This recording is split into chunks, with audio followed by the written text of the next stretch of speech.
Did Claude Fable just make my own agency website better in one prompt? Well, we're going to take a look at that and see what a 275,000 token prompt looks like. You heard me right. One prompt rebuilt the entire website, 275,000 tokens. But before we go through that website and determine, hey, can it design better or are we still sloppy? We're going to do a few other one-shot prompts. And let's see, is this model better for web design? As we're going through them, let us know in the comments, what are your thoughts on the designs and do you still think this is slop? And here is our first prompt. This is going to be a single landing page, CSS, JavaScript using Three.js and GSAP. We did use the goal and tell it to just keep going until it is completely finished. We want to make sure we get this in one prompt. Here is the full prompt. We're not going to go through all of it, but basically this is a business that is, well, basically just somebody selling a cool bricks builder add-on. And here we go. That was about 25 minutes and 27,000 tokens. It did pop up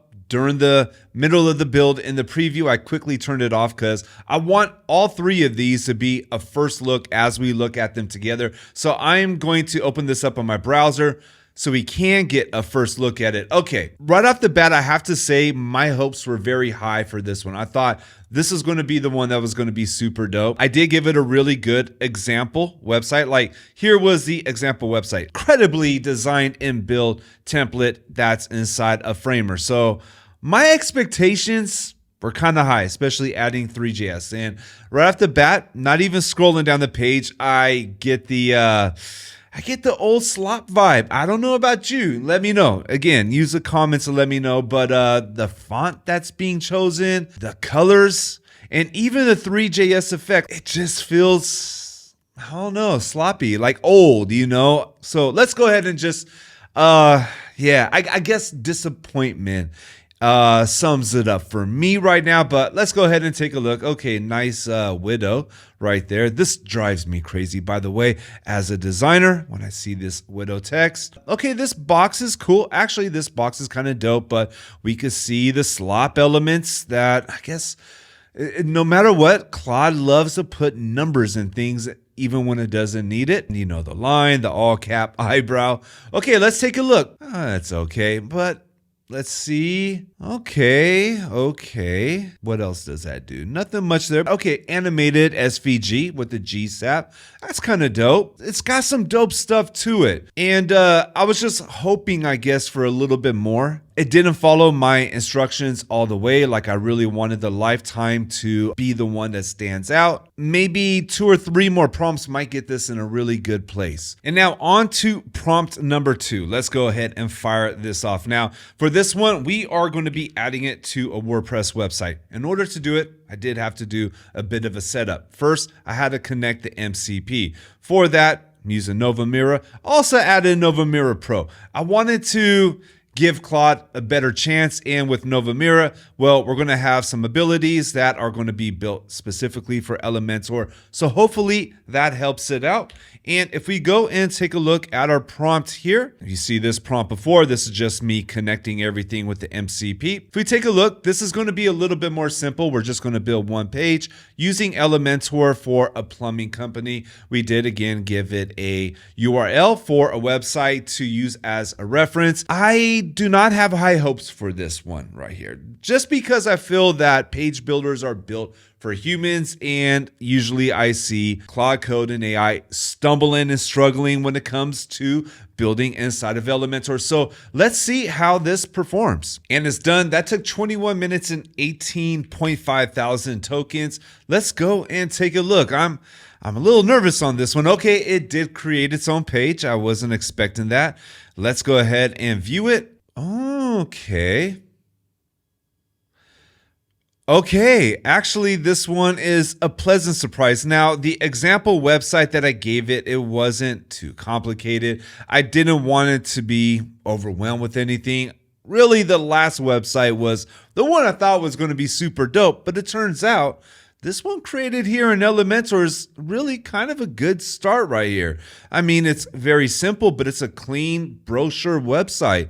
A really good start. Let's see though how it built it. Let's take a look in the editor. Just taking a look at the structure of everything. Not bad. Okay, I mean, it did add in some weird paddings here, but we could always build in our own system. I could see some of the things and the reason why I don't use Claude directly into a page builder blindly. Well, it's because you get all these like weird paddings inside of containers. It's just not my style. I build things a certain way, but I can see being able to train Claude in order to build actually quite well. This is actually surprisingly better than what I was expecting it to be. Now let's take a look at the final challenge, and that is going to be redesigning this dashboard inside of WordPress that has been here basically forever. We want to see the UI skills. First off, I do got a prompt, and this time it's going to be a little bit more simple.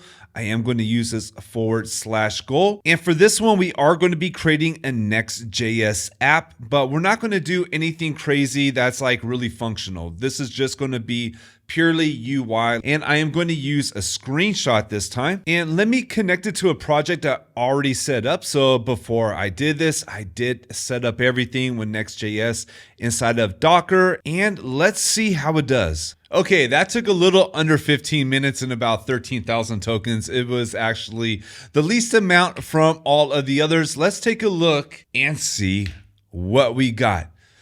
The revamped, okay, it looks like Claude's website almost. Okay, it revamped it. I mean, it looks clean, definitely. I'm not a fan of the colors and the font. Again, it's defaulting to the typical Claude fonts and colors, so it's not really working. There aren't any pages to toggle to. That's why it works so quickly. Okay, not so bad. I would love to play with this though. Basically see what the other pages could look like, what the other tabs would look like. Let's see, is this dismissible? All right, everything collapses. Look at overall, this is a clean start, and I'm sure that we could continue working on it, but like, okay, here's a screenshot of the post. Let's go ahead and update the post. And I think we could really revamp everything. And this looks like it could be done in a very quick session. Overall though, for these three, there's some good and some, regular old sloppiness. But now real quick, let's take a look at that 275,000 token prompt. Here is our agency website. And what I did was have Claude Fable go in and basically rebuild the entire thing. I gave it this prompt, shared the website, and all this was done with a voice prompt. And I feel like for some reason I get better results when I use my voice prompts instead of going to Claude to create a really good structured prompt like what I did earlier.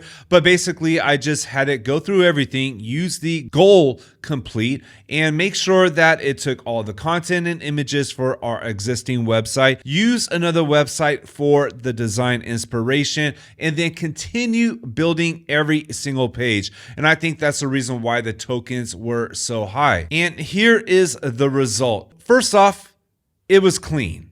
But there are issues like these trust certifications right here. The button, it was not showing the text right, had the text black with a black background. There was some design issues, some good stuff though at the same time. It did mimic a lot of what we already had on our website. Some sections were actually really, really good, like these sections right here, nice and clean. But what it did really well is that it finished completely. Like it absolutely finished. All of the links, like you could click on every single link on here and it is going to link just like it does on our website, the live website. All of our services are set up and we even have our, really nice contact page. So a lot of it did really good. And in fact, I might just finish this and update the website. I could see this getting done kind of quickly right now. And we just got to de-slopify a lot of those things, but it did get a lot of pages done really well. It still got a lot of errors like copyright symbol, a lot of numbers. It loves the numbers. But at the same time, it is not bad at all. What I am seeing so far inside Fable is that it is really good in completing everything. I feel like I need to practice with it and use it more. But the real question is, how accessible is it going to be? Because they might price a lot of us out of this. Here's the thing. It is not going to be included inside of the plans. Like right now, I am on the max plan, paying $100 a month, and Fable is only going to be good for the next week or so. After that, it's going to be an add-on. It's going to be something you got to pay to use, not included in the plan. So I have a feeling that is not going to go well for a lot of people, especially with Codex 5.5 being so good. OpenAI, they're going to come up with a model that is going to rival Fable 5.0. So we got to see how that plays out.